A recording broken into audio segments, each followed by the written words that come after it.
Hey, I'm Mack from Burrows Tile and Trim. Just want to touch base on how to frame for a mitered niche.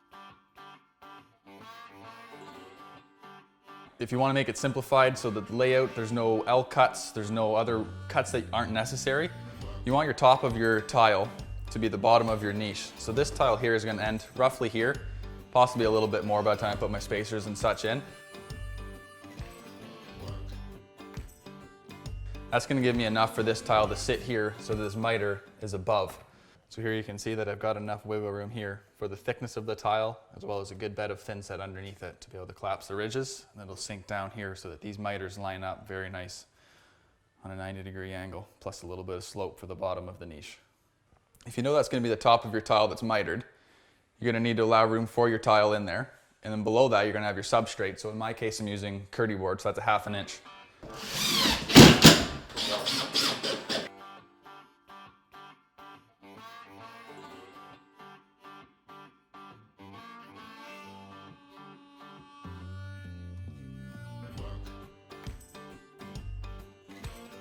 So I got my 1/2 inch there, and then below that you got your framing member. So I have a 2x4 that runs horizontally across here just to support the niche.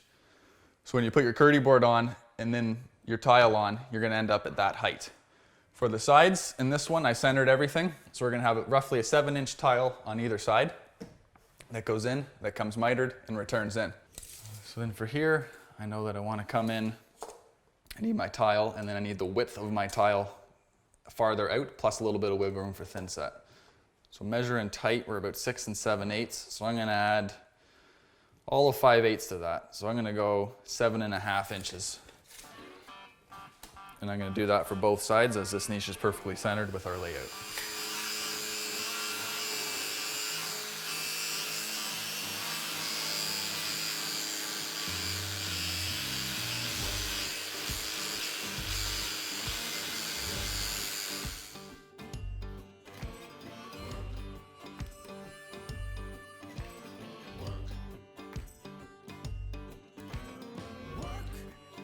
All right, so we're about to start tiling the inside of the niche now. As you can see, everything is overhanging by roughly the thickness of a tile and enough for a thin set mortar bed. So we're gonna get to installing. So when I put this one in, you have to notch out your little corners here for the side miters, just so you don't interrupt the tile going in itself, so there's no cracking or chipping. Then we're gonna drop the sill in, and then we're gonna go and we're gonna carry on. So we're gonna do our sides and we're gonna go up, and we'll come back to this later. When I come back to it later, I'm gonna put my top piece in, and I'm gonna support it with my 2 sides. And by that time, I'm using a faster setting thin set. So this one will be hard, and then I can just go ahead and put my back piece of tile in, and then the niche will be done.